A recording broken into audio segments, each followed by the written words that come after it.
So I'll show you how to, using a nice cut of pork butt, make two different dishes. One is a pork and Daikon tofu soup, and the other a slow cooker pulled pork dish. So usually you would find, or I would typically get a large pork butt, the entire pork butt, something like 10 pounds worth. It comes in one big 10-pound package that I would use for the pulled pork. But for the student in a dorm or a small apartment or a studio, you don't have a lot of room. You may be cooking for at most one or two people. So you want to do it in a very easy way without having to spend too much time and overcooking too much volume of food. So what I have here is a little over 2.5 pounds of pork butt. You know, pork butt, pork shoulder, boneless roast. It's basically the same thing. They just call it different things.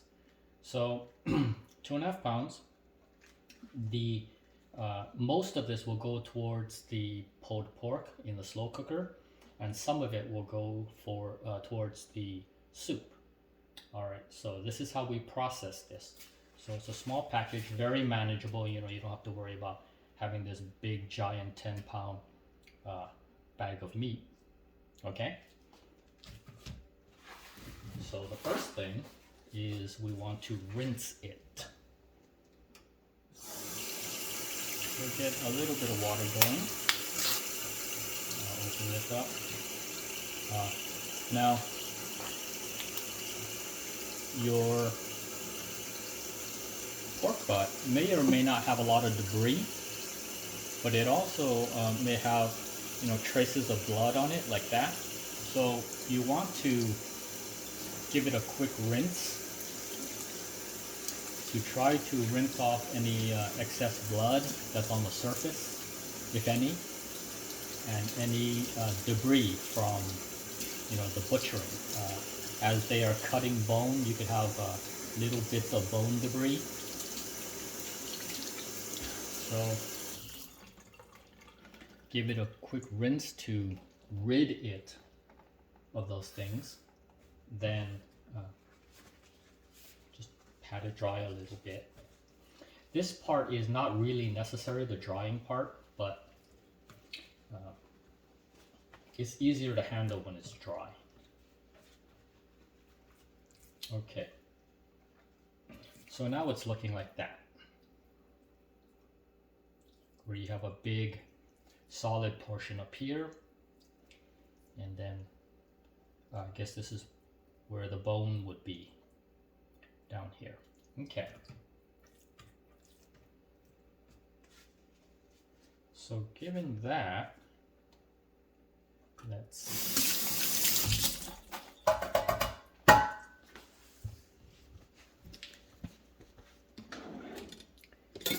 get a knife. This is going to be very easy to do. So for the soup, we're, like I said, we may only be cooking, making a soup for 1 to 2 people. But of course, it doesn't mean you're only making enough for one meal. Even if you're cooking for one person, you may, on purpose, want leftovers so that you'd have, you know, a second meal. So using a very small pot, as I would imagine a college kid or a single kid on their own would have. See, it's not that large. See, compare it to my hand. It's a very small, I don't know, 2-quart, very small pot. Okay, so for this big piece of meat, for the soup, I'm probably thinking about just getting this small piece like that. perhaps a little more from this side, depending on if you're a big meat eater. If you like to have big chunks of meat in your soup, you can certainly get a bigger chunk of meat. So you want to cut out these arteries, veins. There's this big blood vessel right here, you can see it. So you don't want to eat that. And just cut that out. Okay. So you've got that left. Okay, so this piece is what we're going to use in our slow cooker for the pulled pork recipe. And then these two pieces are what we're going to use in our pork and daikon tofu soup.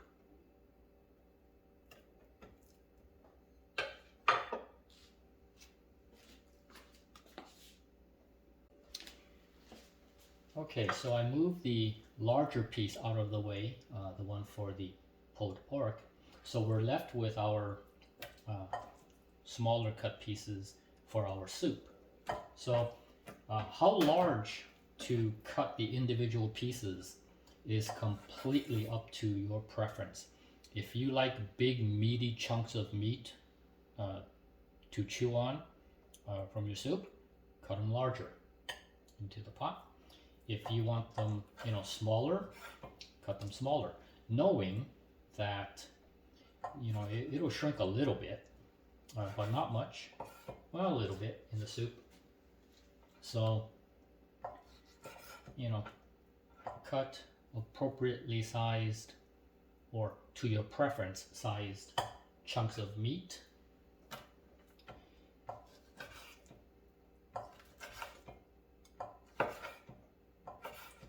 Get all that in there.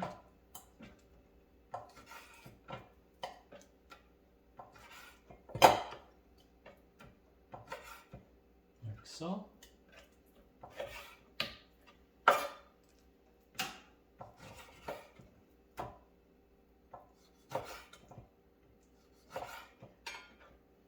I'm doing fairly medium to large chunks.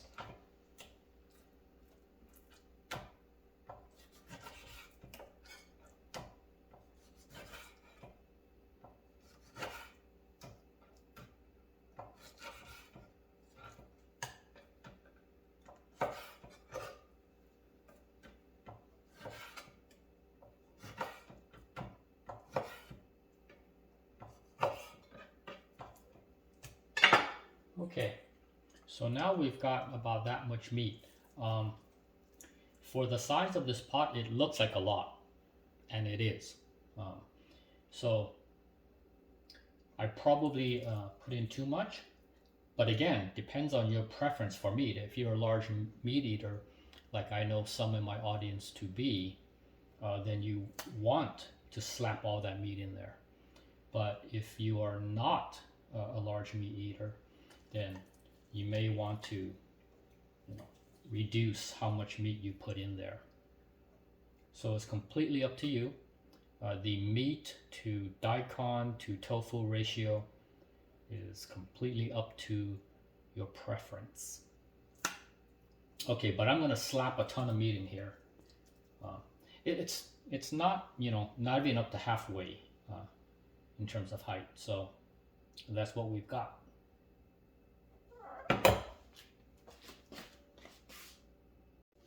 Okay, so with that amount of meat, we now, so the process of cooking this soup is we start by boiling the meat, and then we scrape out, any of the foam or impurities that float up to the top. Then we add our daikon, then we add our tofu, and we'll top it with some green onions, and then we'll be ready to eat. So once you have your meat cut up in your pot like this, add some water. This is your soup. So I don't know, a little bit over a half, maybe a little more. The reason is we are anticipating putting in daikon and tofu, so we do need to leave some room. But again, it's up to your preference. Some eaters enjoy a very liquidy soup, and some enjoy more meats and vegetables and less liquid in their soup. So up to your preference, because you will always salt to taste. So that's good. Maybe a little more. Okay. And let's take it to the stove.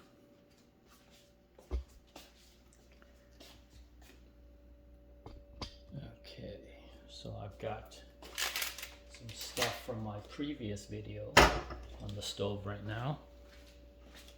Alright, let me move these things out of the way. Okay.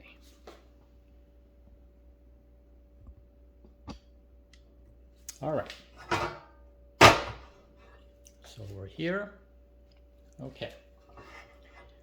So at this point, you don't want to add seasonings yet, because you are just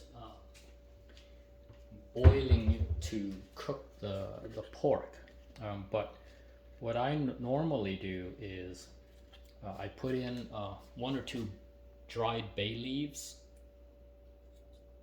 at this point, and nothing else. So there's no need to salt or anything, because we are just cooking it down first. All right, get that going.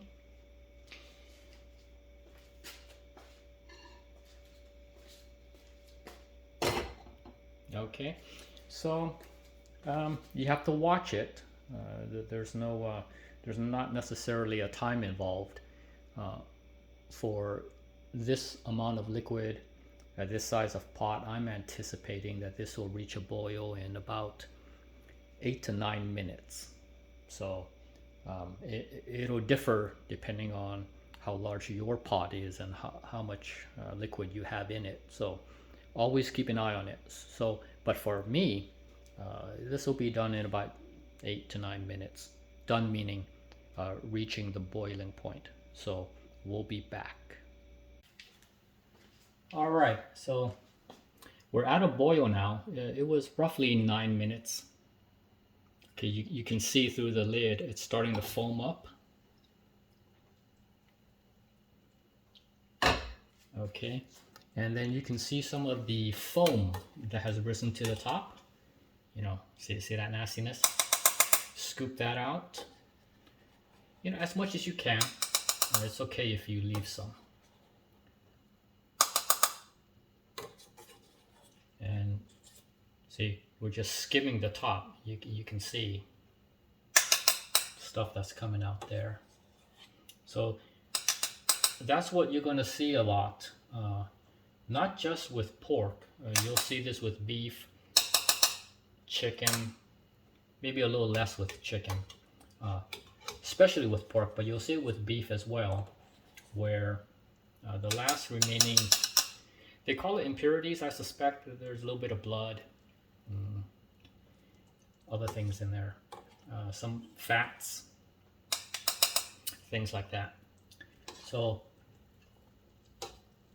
mush it around, try to get as much of that stuff out as you can. But as I said, it's not necessary to get all of it. I mean, if you still have some, it's fine. Okay. So I got all that out.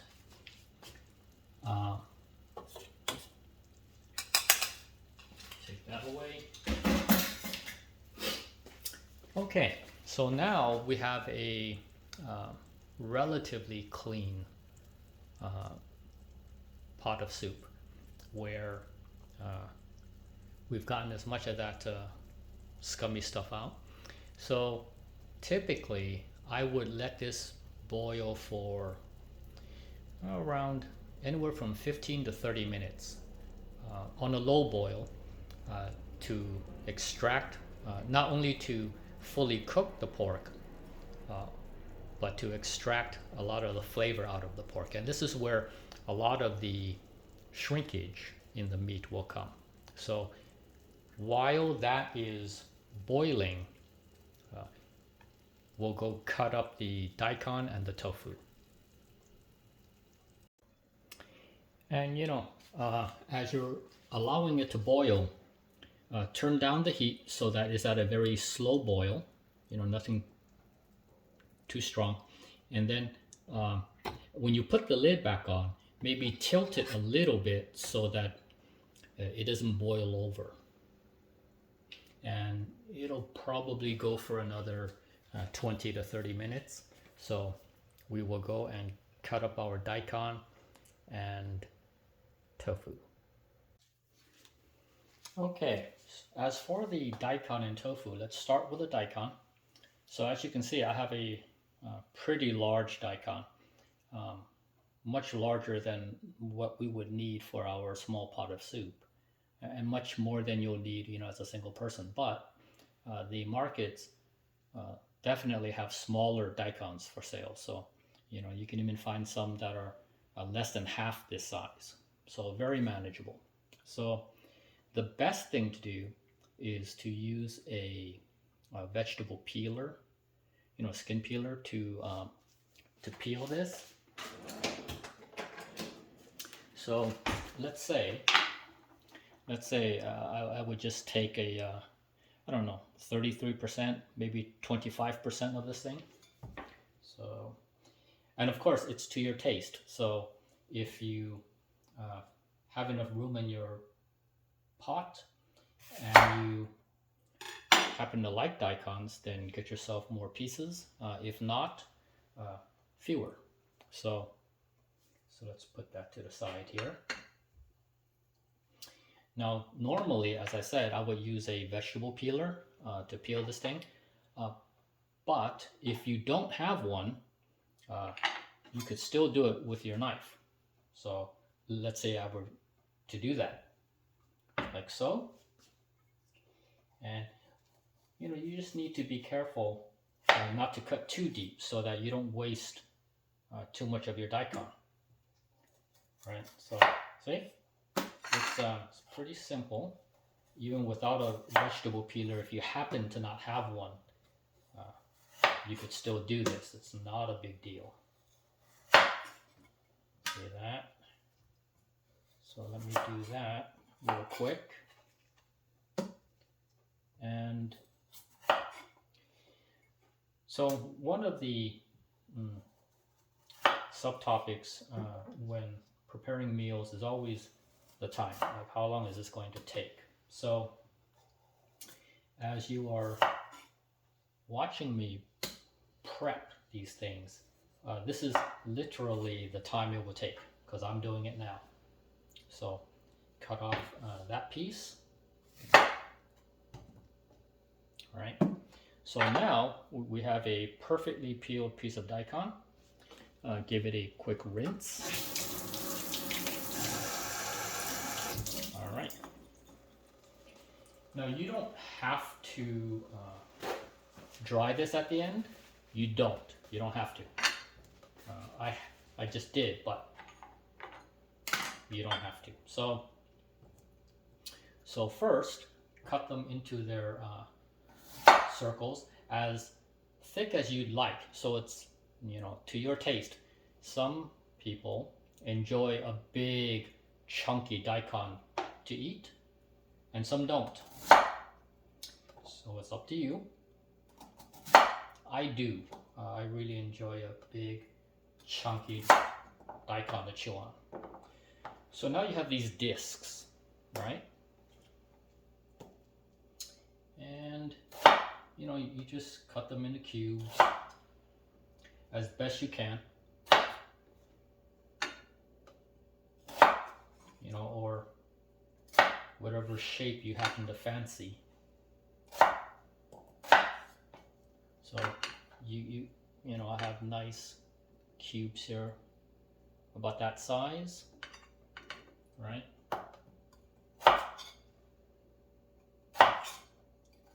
Got a couple of crescents here.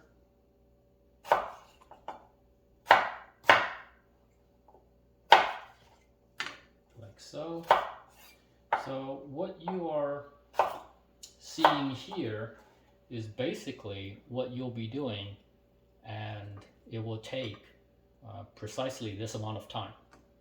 So, you know, as you're looking at the lapse time on the video, this is pretty much what you can expect to commit to cooking this. So there is your plate of daikon.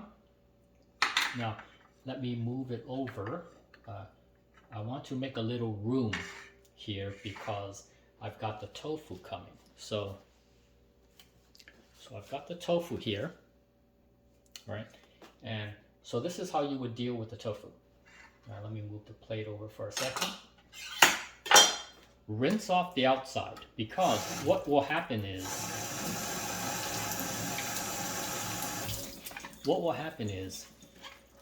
you'll cut the film, and then without question, without doubt, the liquid on the inside will come in contact with the outside of this film. So if the outside here, which you know everyone handles, if it's full of crud or whatever crap, that's going to get into your tofu. So cut the slit. Now here's the thing. If you intend to use the entire package of tofu, then you can discard the liquid right now. But because we are a single college kid living in a dorm, you see what I mean? It just curled up, and now it's touching my tofu, and that's the outside of the film. So if it were all dirty and dusty from the clerks at the market handling it, from the cashier, and now back home, that'll be touching your tofu. So that's no good. So if you don't intend to use up the entire package, then you're going to want to save some of that liquid. So try to wedge the tofu out. So you can see that there's some liquid still in the box. The reason why we want to save the liquid is because for the unused tofu, we want to store it sitting in that liquid. So it'll be up to you what container you want to use for storage. You can put it back into this container and then put the whole thing into a larger ziploc. That's doable. Or you could just get a smaller ziploc and then pour the liquid into the ziploc with the remaining tofu, which is what I'm going to do. So save that liquid. So this is, you know, your basic block of tofu.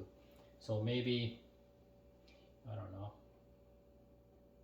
33%, about a third of this block, like so. Okay, so let me get a Ziploc first. So, you know, something like this. This is what I prefer. Get these from Target.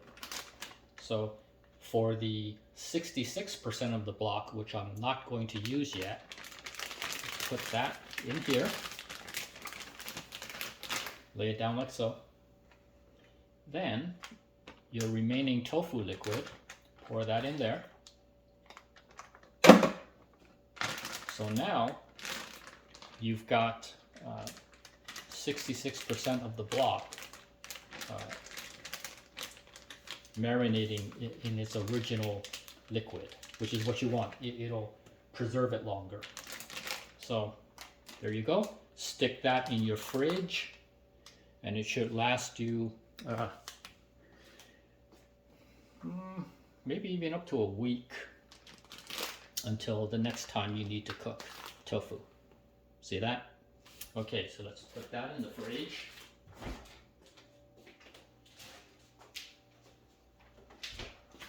Okay, so back to our soup. Right.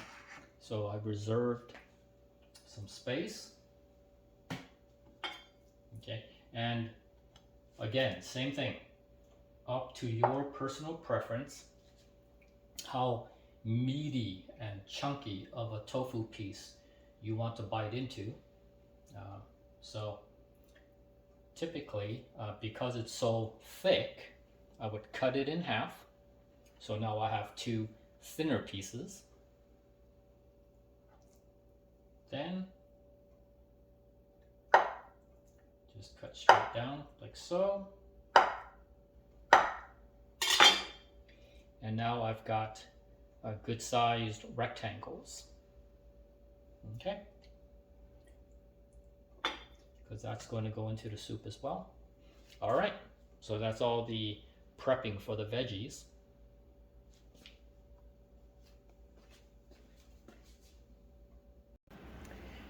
All right, the pork has been boiling for roughly 15 to 20 minutes now.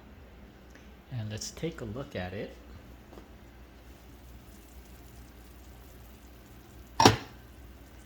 You can see the shrinkage.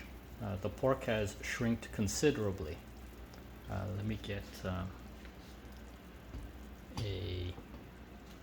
chopstick here.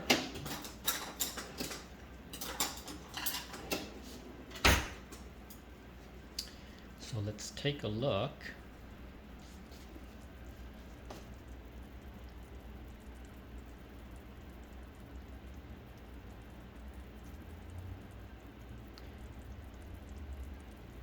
Yeah, the pieces are considerably smaller than what I had originally cut them as. So, you know, we knew that it would shrink a bit. So you can see how much room we've got in that little pot of ours. Okay, so since the pork has been cooking for roughly 20 minutes now, it's time to put in the daikon. Because daikon takes a little bit of time to cook as well, so it's better to time it so that the daikon gets put in the middle of the cooking schedule for the pork, and that way you'll get them both cooked at the same time, or they'll finish at the same time. So the pork would have been boiling for 30 minutes, right? But 20 minutes had already elapsed. And the daikon will take about 10 minutes. So this is a good time to put the daikon in. Now anytime you drop new things into the liquid, it'll bring the temperature down. So anticipating that, turn up the heat and knock the daikon in there.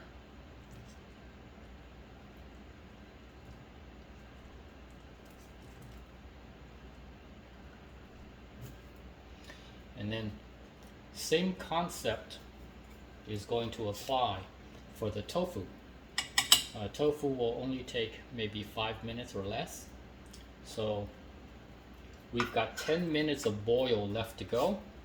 So after 5 minutes, we'll dump in the tofu and we'll let it boil for the remaining 5 minutes, and it should be done. So let's get that going. Mix those in really well so that you get a good mix of daikon and pork. Let's get a better look here. Like that. There's the bay leaf. You just leave that in there. We'll take it out a little later. Another thing that I forgot if I already mentioned that you could put ginger in here if you wanted to. I didn't this time, but I have in the past, so it adds a good flavor. Okay, so as you can see, due to the addition of the daikon, the temps have dropped dramatically, so it's not boiling anymore. So be sure to get this back to a boil. And it'll need to boil in total another 10 minutes. But at the 5-minute mark, we'll add our tofu so that everything finishes at roughly the same time.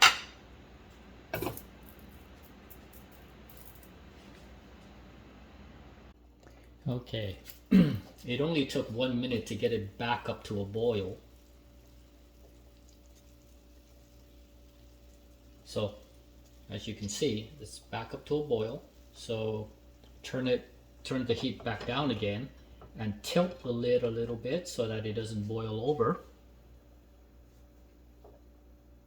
And we'll wait another 4 to 5 minutes and we'll add the tofu. Okay, 5 minutes have elapsed and we're still in the boil. Now is the time to put in the tofu. And again, because we are adding new material, it is going to drop the temps of your liquid. So turn up the heat a little bit to get it going.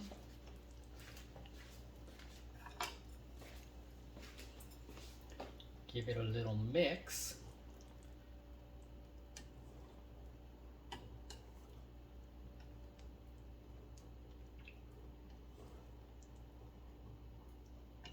To make sure that your tofu is submersed so that they can get cooked. Okay. So once this comes back to a boil, we will let it boil for another remaining 5 minutes. Now, as before, lid is fully on to accelerate the raising of its temperature. Once it gets to the boiling point, that's when we'll turn down the heat and tilt the lid a little bit so that it doesn't boil over, which is coming. Okay, it's coming up now, so tilt the lid a little bit and lower the heat a little and let it boil for another 5 minutes, the remaining 5 minutes. The final 5 minutes have elapsed and this is what it's looking like now. It looks pretty good. So we can see how those cuts of meat have shrunk considerably. The daikon will shrink also due to it being largely composed of liquid, so it'll shrink just a little bit. The tofu, not so much. They pretty much stay the same size. Okay. But as you can see, it fully fits in that pot we had. Okay, so this is the time to season. So give it a quick test.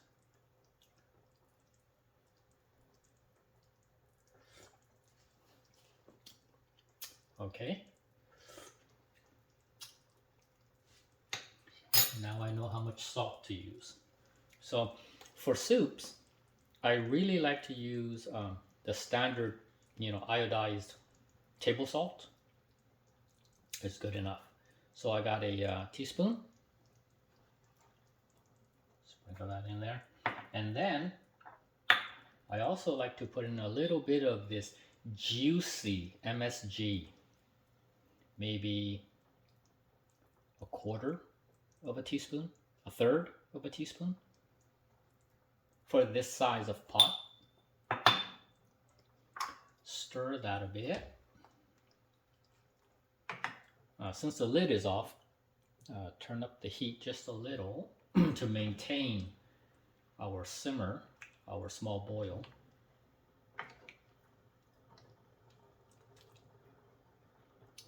Okay, now give it a second taste test.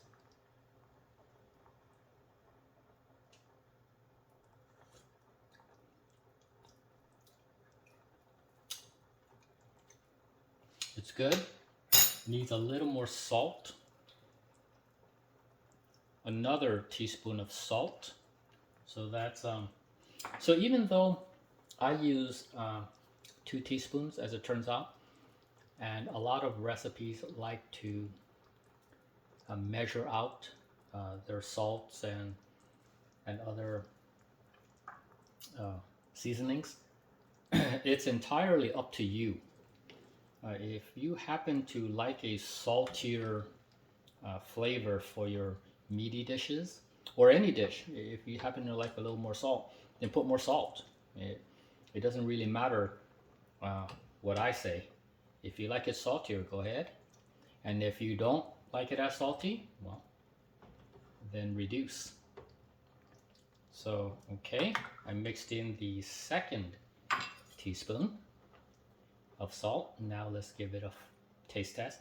I suspect this is it.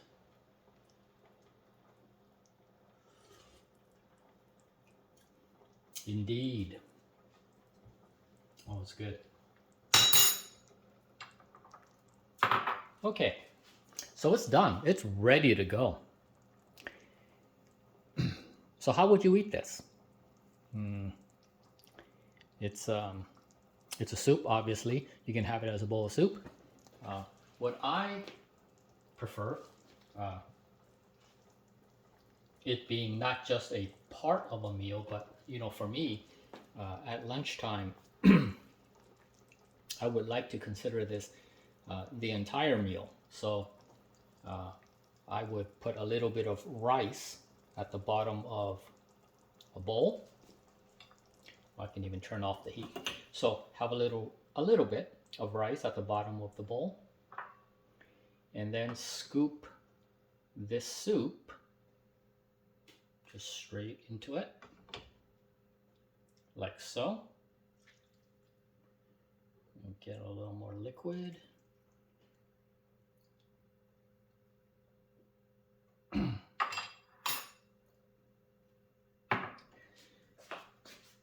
So that is there.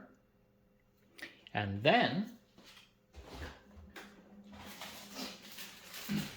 I have some green onions here. Oh, here's a trick to make your green onions last. When you buy a bunch of green onions, wash them, clean them, dry them, then cut them up. Put them in a ziploc bag, preferably a what is called a heavy-duty ziploc bag. Those are the ones meant for the freezer. And then slap them into the freezer. Take a look. They're fantastic. They've been in the freezer for a while now. And take them out, sprinkle on. Now, you don't have to struggle with your green onions going bad and having to get more green onions. The entire bunch. Wash it, dry it, cut it up, Ziploc it, freeze it. Lasts you for months. And it's not lasting for months that's the big deal. The big deal is having fresh green onion on call, on demand, at any time that you need them. So if you look at them, here, look at these green onions. Can you tell that they were frozen? Would you think they were fresh? Indeed.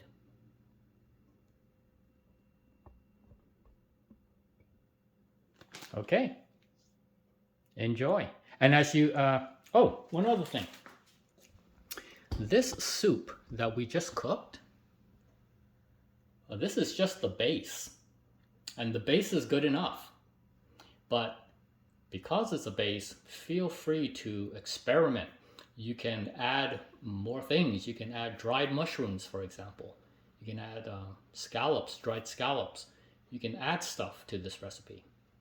So that's the other thing that's great about it. But the most important thing is it's portioned for a single person. So if you are living in a dorm or on a flat or in a flat, you can easily cook this in no time at all. I mean, it's only been 30 minutes, and we prepped, chopped, washed, cooked, and I'm about to eat all in about 30 minutes, about.